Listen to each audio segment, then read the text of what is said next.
So, hello and welcome back to part 2 of what, if I don't want this to be a 50-part series, we're gonna have to do a lot more coins this time, which means maybe a little bit less time spent with each of our people, but I'm not sure that I want to do that either.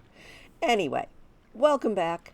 I am so happy to see you, and today we are doing part 2 of the People Behind the Wishes series, where we take a look at a silly little achievement that takes far too long to do, and we're going to find out a little bit about each one of these people that tossed a coin into a magical body of water somewhere in the world, and somehow, via all of that wibbly wobbly Kirin Tor magic, they all ended up in the coin fountain here in the mage city of Dalaran. And you can sit down and fish them up and get yourself a silly little achievement. So we're gonna continue on. Last time we got all the way up to King Murgle and Murky's coins, and our next coin, we're gonna head to High Mountain. So our first two coins of the evening, actually both you obtain here, or at least you find the coin tossers here in High Mountain. Unfortunately, again, one of them the adventurer kills, and I've already killed him, so I can't show him to you, but I can definitely show you Addie Fizzlebog, who is Hemmet Nessingwary's ghostwriter. She was faithfully by his side all the way back from Stranglethorn, ghostwriting all of his best-selling books, committing them to paper, but what she really wanted to do was be a hunter. And in Legion, we get to help her fulfill her dream by doing a quest chain with her where we take her through, we guide her up, we teach her everything from laying traps all the way up to hunting and killing big game with Hemmet and a few of his other hunter friends. And then, if you are actually a hunter, she decides that what she really wants to do is join the unseen path and learn to become a true hunter like you are. So that is where she's been hanging out for me, at the hunter's base in High Mountain. I went ahead and invited her along with us on this adventure. And our second coin is actually the coin of the Candle King. Again, he is the culmination of a long quest chain, maybe not all that long, but really fun quest chain, where you get to become it's kind of like Dire Maul, where you get to become the king of the ogres. Well, here you get to become the Candle King. So I guess you could say that I am the Candle King now. And the two coins say, Addie's coin says, "Oh, I hope I get to shoot a really cool gun. Blam!" And the Candle King's coin says, "Me want to find Candle Queen. Maybe Jackie interested? Me give her candle. See what happens from there." Because that is the Candle King's big tragedy, is he is interested in another NPC who is intern Jackie, and he really just wants to find his Candle Queen. Like I said, unfortunately, I am the Candle King now, and I am not actually interested in intern Jackie. Also, one fun thing that you might not know, if you pull out your selfie cam and you have Addie Fizzlebog as your companion, she will either flex, blow a kiss, salute, or just kind of wave when you pull out your selfie cam. It's kind of adorable. How's it going? But those are our first 2 coins. Our next coin belongs to yet another dungeon boss deep in the halls of Valor in Stormheim. And that is the God King Scoval's coin. And if you would like to go and visit the God King Scoval, you have to battle your way through the halls of Valor all the way to the end, because he is the final boss. Now, the God King Scoval, he joined his brothers in murdering their own father. And it was in a trial to see who was going to be the High King, and Scoval kind of sort of cheated. He did a lot of bad things. He was disowned by his own mother, and he wanted to claim one of the pillars of creation, but somewhere along the way, he chucked a coin into a fountain, and it read, in a very fitting engraving on his coin, strength, glory, power. Now, I can't actually remember which, if it's the dungeon or the raid that I've never actually finished over here, because I think you still need 2 people to finish it. But one of them I haven't finished, and the other one I have. Now, there's one other really interesting thing, which I probably should save for exploring Azeroth, but it's going to be a little while before we get to Stormheim, and I don't want anybody to miss it. And that is right up ahead. And that is right here at Nishal's Watch. This giant statue is actually the site of another kind of pointless, but pointless things, as is often pointed out in one of my very favorite YouTuber Krendor's videos. Inside pointless things are treasure, and sometimes literally, because I'm pretty sure there's a Legion treasure chest in here. But the pointless thing that you can do is climb this tower all the way to the very top. It takes a little bit, especially if you RP walk it. But if you enter the little secret cave near the base and climb all the way up to the top of the tower, you too can end up with a fun little achievement. So, the more you know. Alright, well, our next 2 coins, not only do we have to travel, but I might actually have to pull out one of my Horde Tunes so that we can get close enough to talk about our next coin, which is the coin of Nathanos Blightcaller. Alright, our next coin, we not only had to do a little bit of time travel because he kind of lost his head this recently, but we also had to do a little faction flip so that we could actually stand next to him, and that is Nathanos Blightcaller, the champion of the Banshee Queen. The Zandalari do not seem to like me much. Now, I found him back here in Battle for Azeroth, and love him or hate him, Nathanos has left quite the impression on World of Warcraft. And I think it could be said that Nathanos might be one of the only things that maybe Sylvanas truly loves. And Nathanos's coin reads, "Dark Lady, watch over this fountain." So that is the coin of the Blightcaller.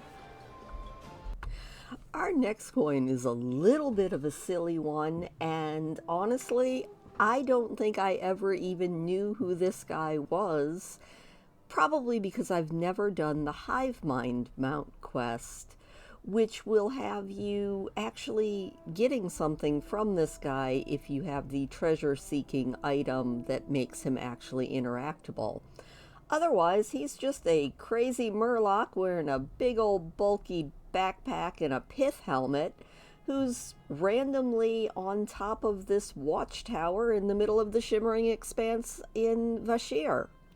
So, totally random, but evidently for a Murloc, Sir Finley actually speaks English instead of Murglish, because his coin says, "Good heavens, is this a wishing well?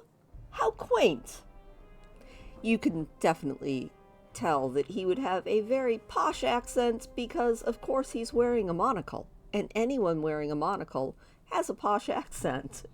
And that is Sir Finley's coin. Our next coin was tossed into the fountain by none other than Vidar. Probably mispronouncing that, but Vidar was a Varukal who was turned into a tree. He was turned into a tree with help from the High Mountain Tauren so that his wisdom could be made eternal. And back in Legion, we have to help him rid the rune wood where he grows. I was going to say lives, but where he grows, of the evil there.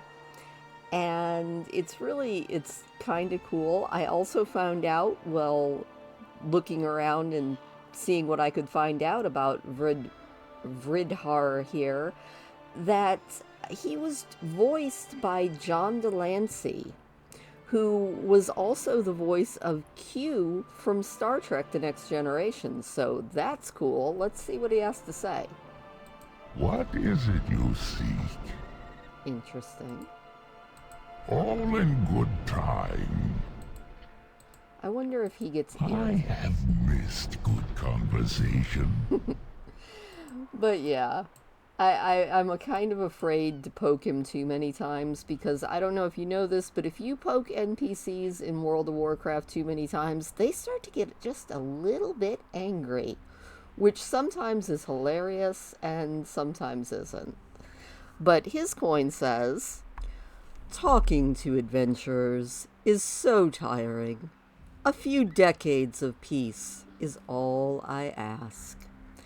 And the real question is, how in the heck did a really big Deku tree end up getting a wooden coin that they could flip into a fountain?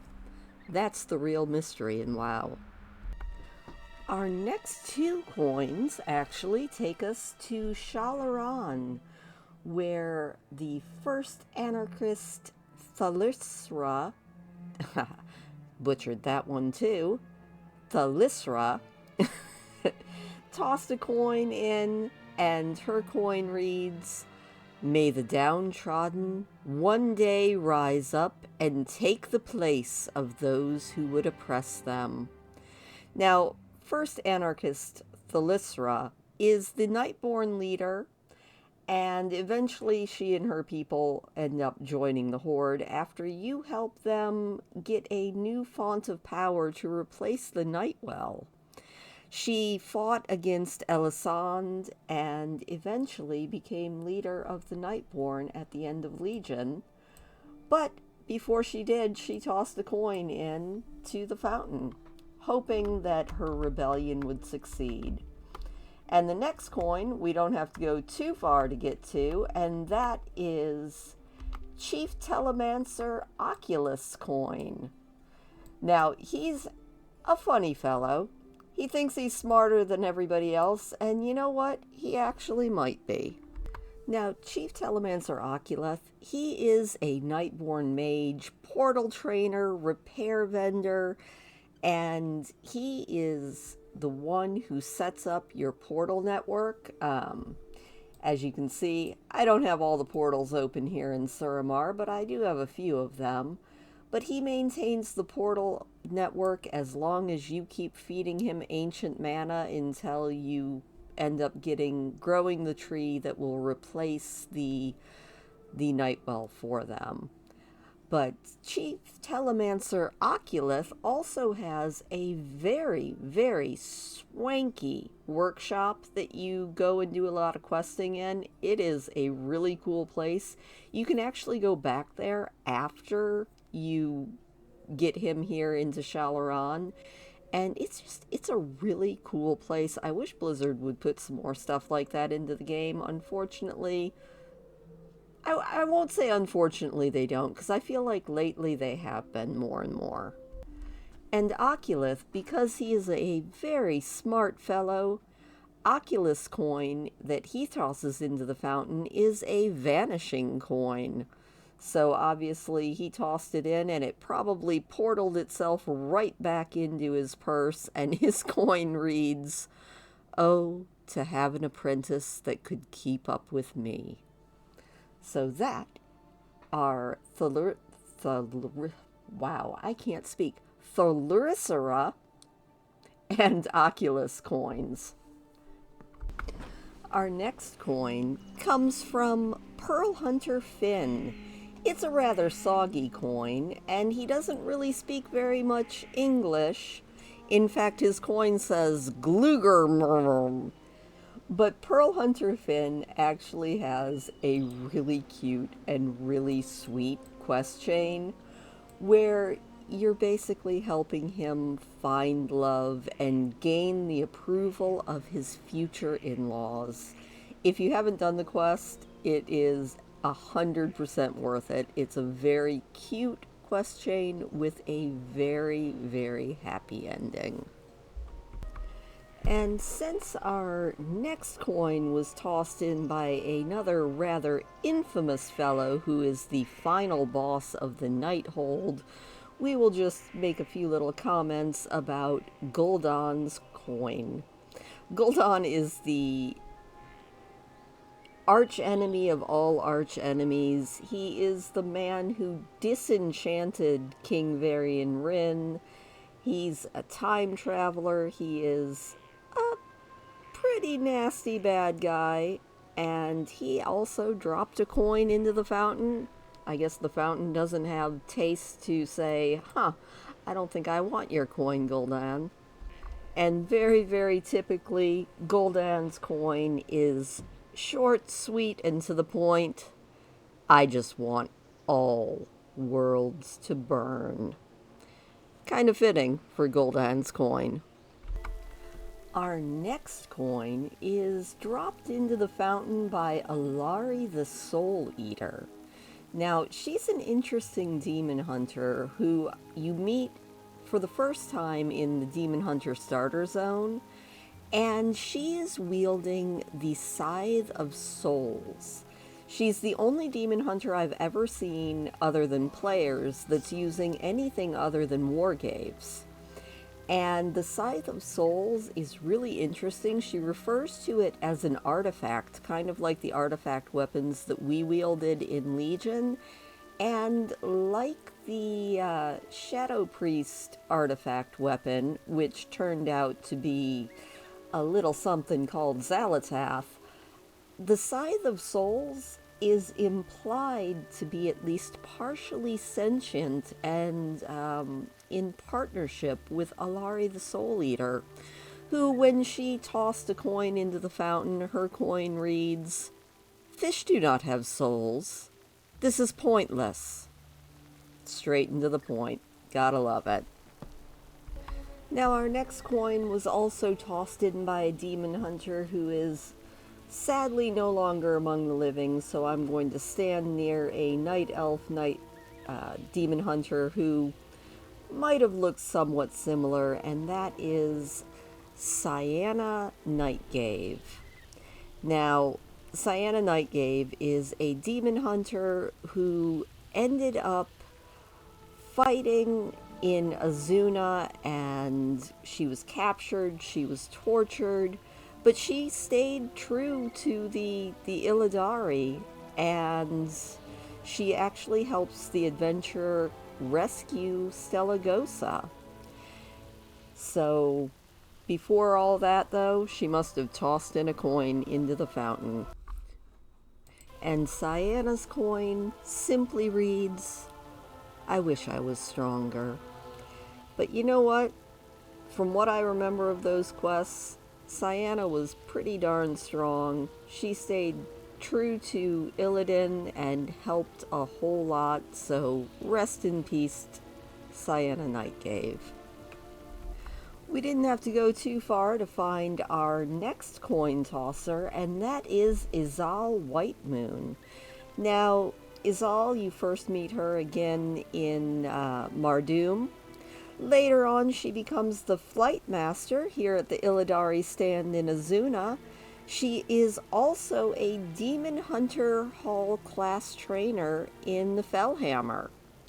So she's a pretty busy lady, and after the Legion's defeat, Isal actually became a pet tamer because she wanted to stay busy. And she said that she found it almost as much fun as she found killing demons to be. That weapon will not save you. How can such a tiny thing prevail against the might of the Burning Legion? Mortiferous, shush, you didn't toss a coin. Anyway, you can actually find her at Three Falls Lookout in the Azure Span with her battle pet team ready and waiting to take you on. But before all that, she tossed a coin into the fountain. And that coin read, "These magi allowed me to land here. Well, most do nothing but eye you with suspicion and contempt, or worse. Some still see past the surface. My wish is for all of us to work together and recognize our true enemy, the Burning Legion." So, you know, several of our coins have been short, sweet, and to the point, but Isal definitely wrote herself a little paragraph on her coin. So much respect to Isal Whitemoon, Master Pet Tamer of the Azure Span. Our next coin is also right here in the Illidari stand, and it was thrown into the fountain by none other than Cayenne Sunfury. Cayenne is one of two characters that you have to choose from in the Night Elf the Demon Hunter starter zone. I don't know why I said Night Elf, probably because I was thinking of the other counterpart that you can actually pick, which is Altruis the Sufferer, who I'm pretty sure is a Night Elf, but according to Blizzard internal sources, 73% of Demon Hunter characters, at least as of BlizzCon 2016, actually chose Cayenne as their right-hand man. The remaining 27% chose Altruis. And that could just be because, honestly, you know, he just looks cooler. I know that's why I picked him. But Cayenne also was one of Illidan's most loyal lieutenants. And he adventures with demon hunters throughout Legion.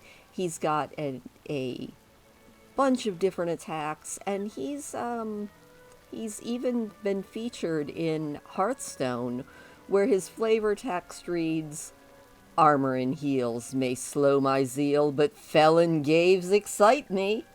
So, you know, becoming a demon hunter didn't completely kill this guy's sense of humor.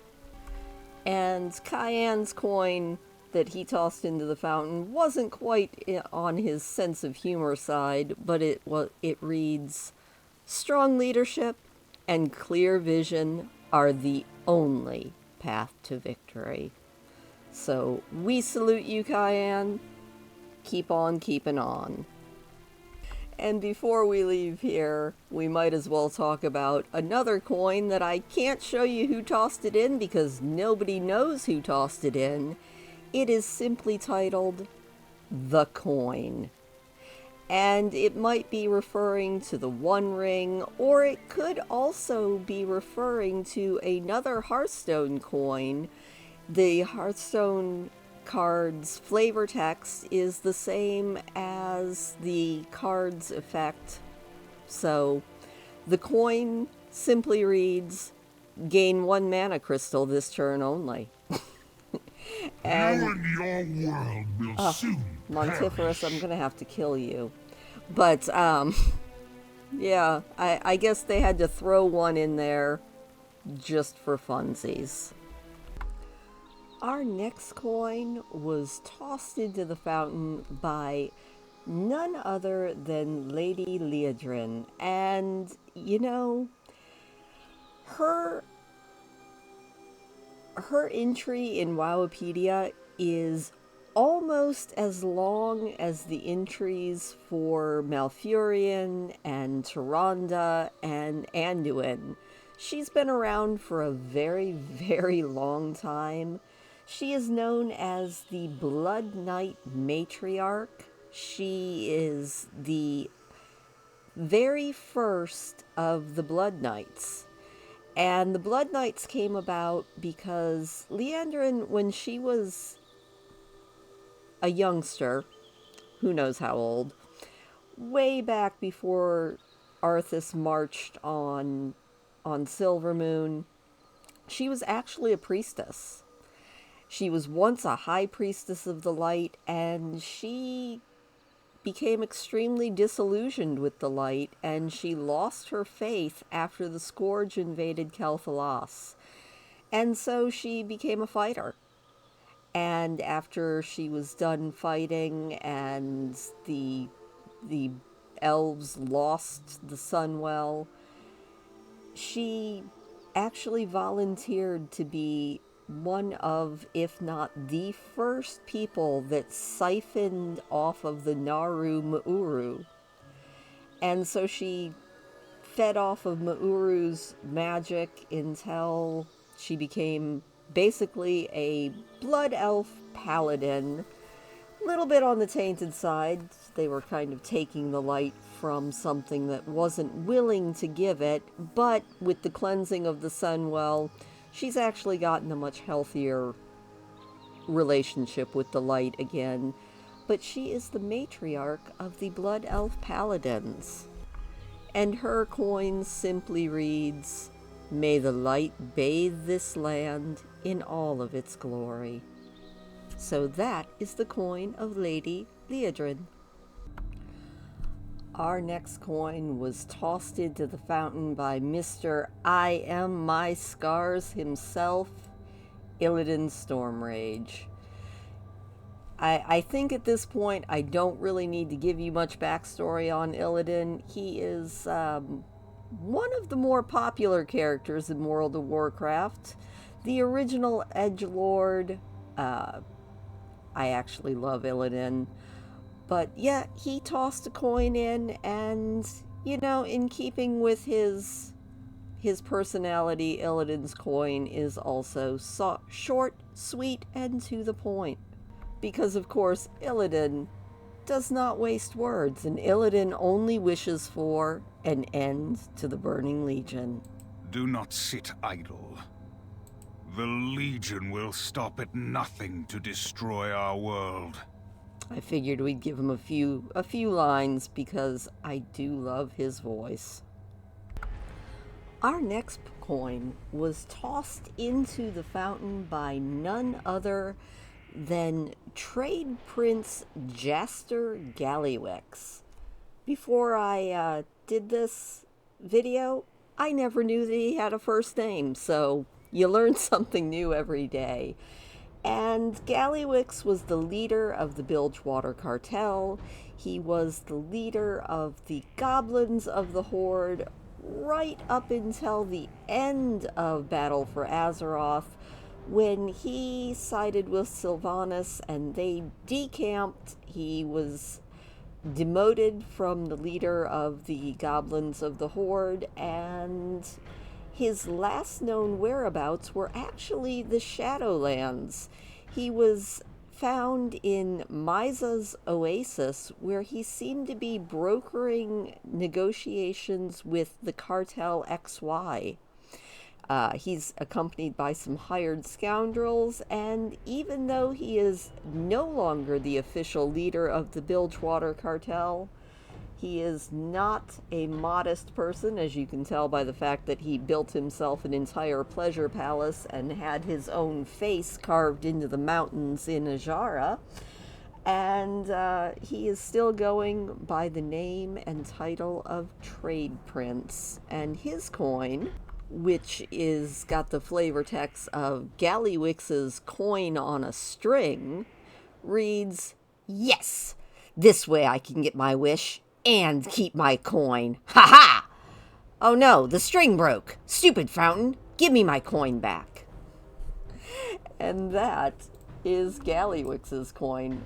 Now, if you've never been here, and I'm sure you have, but there might be a few people watching this video who haven't, Gwix actually has an entire pleasure palace here in Azuna, and it's one of my favorite places in Durotar, just because only Gwix would make himself a golf course, swimming pool, and hot tub, just so that he could kick back, relax, and have a good old money time, because that is the only thing he really cares about. If you're Alliance, you'll actually have, oh, by the way, this is his sauna. Gotta love that. But if you're Alliance and a rogue, you will actually have some quests that you end up having to do during Legion in this pleasure palace. So if you're a rogue, you definitely know about this place, but it's one of the cooler little places in World of Warcraft. And that is Gwix's coin. Our next coin was tossed in by yet another character who disappears after you finish his quest line, and that is Prince Ferondis. Now, Prince Ferondis was one of the very few Highborn who actually dared to defy Queen Ajara. He did not like her pact with the Demon Lord Sagaris, and he actually dared to stand up to her. And his plan was to destroy the Well of Eternity in Zinashari itself, which would close the portal to Sargeras' realm, and he needed to have the Tidestone of Golganeth to do so. Unfortunately for Ferondis, it didn't really work, and he and all of his people were actually turned into ghosts. That's why this entire area of Azuna is populated with night elf ghosts who are locked in eternal battle with the Naga. And his people did not understand what he was trying to do, and when you first meet him, all of his people hate him. It's kind of a sad and tragic storyline. You get to go back in time and quest along with Ferondis and, you know, try to help him do right by his people after all of this time. Now, I did find a couple of interesting little trivia notes since he's disappeared. He has a fear of spiders. He is an arachnophobe. He finds spiders worse than Naga, demons, or angry ghosts. He also, as a child, had a pet sandpiper. And even after you finished the quest chain with him, you can still find him in the crumbled palace during the assaults on Azuna. He was also voiced by Max Mittelman. I don't know if that means anything to you. I don't know anything else that Max Mittelman has voiced, but I figured I would toss it in there since I was looking at the Wikipedia page, and it says so right on there. But some think that maybe he is still in Azuna because when he disappeared from the palace in patch 7.3.0, a strange skull was added to a hidden throne that is identical to Ferondis' throne. No actual yes or no from Blizzard on whether or not that is Ferondis' throne. But Prince Ferondis' coin reads, "May they someday understand why I did what I did." So, you know, we can hope that maybe his people do understand now. And that's Prince Ferondis' royal seal. And for our very last coin, at least for this video, we come to Senegos. Senegos is the apparently oldest non-aspect dragon that was left alive. He's so old, he says that he doesn't have a heck of a lot of time left. He was leader of the Azure Wing, which was the brood of blue dragon flight here in the Azuna. I almost said Azure span. And, you know, he's at peace with his age. He is calm. He is wise. His granddaughter, who we met in the first coin, does give him a little bit of a headache every now and then. But, you know, he's a pretty cool dragon. I'm not going to spoil the end of his story. I'm just going to tell you that you should find him, and after you finish the Caligos blue dragon flight, get it up to the Oathstone being reignited and all of the blue dragon flight arriving, keep playing. There's a lot more, and Blizzard really knocked it out of the park with the blue dragon flight quest chains. The bronze too. They're my two favorites, the blue and the bronze. But Senegos is a very, very cool dragon, and he tossed a coin into the fountain. And Senegos's coin is kind of like his granddaughter Stellagosa's. It's all about her, hers is all about him, and Senegos's coin just reads, "Please, help my granddaughter lighten up a little bit." Also, if you poke Senegos here in the Azure Repose enough times, you can actually get him to tell you to get off of his lawn. He means island. Get off of his island. It's kind of funny. I always feel bad when I'm poking them so many times, but at the same time, it's kind of fun to do. So that is going to be it for this week. Next week, hopefully, we will be able to finish up all these coins. And then, you know what? I'm having a lot of fun learning so much and finding all of these NPCs.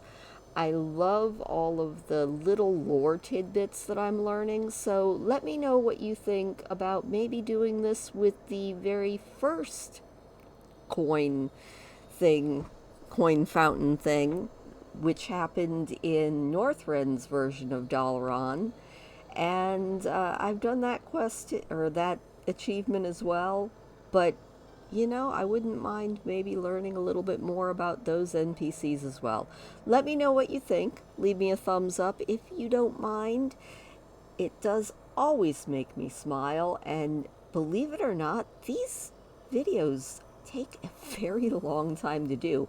Mostly just flying around trying to find these NPCs, but still, leave me a thumbs up. It would really make me happy, and I will see you later. Have a good one.